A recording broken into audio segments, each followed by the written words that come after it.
Army chief of defence forces field marshal Syed Asim Munir ने जनूबी वज़ीरिस्तान का दौरा किया, जहां उन्हें मगरबी सरहद और ऑपरेशनल तैयारियों पर ब्रीफिंग दी गई और ऑपरेशन गज़ब लिल हक में ताज़ा पेशरफ से मुतालिक आगाह किया गया।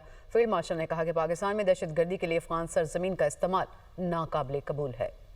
फील्ड मार्शल सैयद आसिम मुनीर का जनूबी वजीरिस्तान में वाना का दौरा, मगरबी सरहद पर मौजूदा सिक्योरिटी सूरत हाल और ऑपरेशनल तैयारियों का जायजा लिया। फील्ड मार्शल को ऑपरेशन गज़ब लिल हक और पाकिस्तान अफगानिस्तान सरहद पर होने वाली पेशरफ्त बारे ब्रीफिंग। फील्ड मार्शल ने मादरे वतन के दिफा में लाजवाल कुर्बानियां देने वाले शहदा को खराज अकीदत पेश करने के लिए यादगार शहदा पर हाजिरी दी, फूल रखे और फातिहा खानी की। फील्ड मार्शल ने कहा कि शहदा की कुर्बानियां पाकिस्तान की सलामती और इस्तेहकाम की बुनियाद है। फील्ड मार्शल को सिक्योरिटी सूरत हाल, इंटेलिजेंस बेस्ड जारी ऑपरेशंस और बॉर्डर मैनेजमेंट के लिए किए गए इक़दामात बारे ब्रीफिंग दी गई। सैयद आसिम मुनीर ने अगले मोर्चों पर तैनात अफसरान और जवानों के साथ बातचीत की और जारी झड़पों के दौरान उनकी गैर मुतज़लज़ल और पेशेवराना महारत, ऑपरेशनल तैयारी और बुलंद हौसले को सराहा। फील्ड मार्शल ने पाकिस्तान की खुद मुख्तारी के तहफ़्फ़ुज़ और खित्ते में अमन व इस्तेहकाम को यकीनी बनाने के लिए उनके साबित कदम अज़म को सराहा। फील्ड मार्शल ने इस बात पर जोर दिया कि फितना अल खवारिज और फितना अल हिंदुस्तान की जानिब से पाकिस्तान के खिलाफ दहशत गर्दी की कार्रवाइयों के लिए अफगान सरजमीन का इस्तेमाल नाकाबिल कबूल है और सरहद पार से पैदा होने वाले खतरात से निपटने के लिए तमाम जरूरी इक़दामात किए जाएंगे। फील्ड मार्शल ने कहा कि दोनों फरीकैन के दरमियान अमन सिर्फ इसी सूरत में कायम हो सकता है जब अफगान तालिबान दहशत गर्दी और दहशत गर्द तंजीमों की हिमायत तर्क कर दे। पाक फौज की ऑपरेशनल तैयारियों को सराहते हुए फील्ड मार्शल ने पाकिस्तान अफगानिस्तान सरहद पर तैनात फॉर्मेशंस की जंगी तैयारी और हम आहंगी पर मुकम्मल एतमाद का इजहार किया। वाना पहुंचने पर कोर कमांडर पेशावर ने फील्ड मार्शल का इस्तकबाल किया।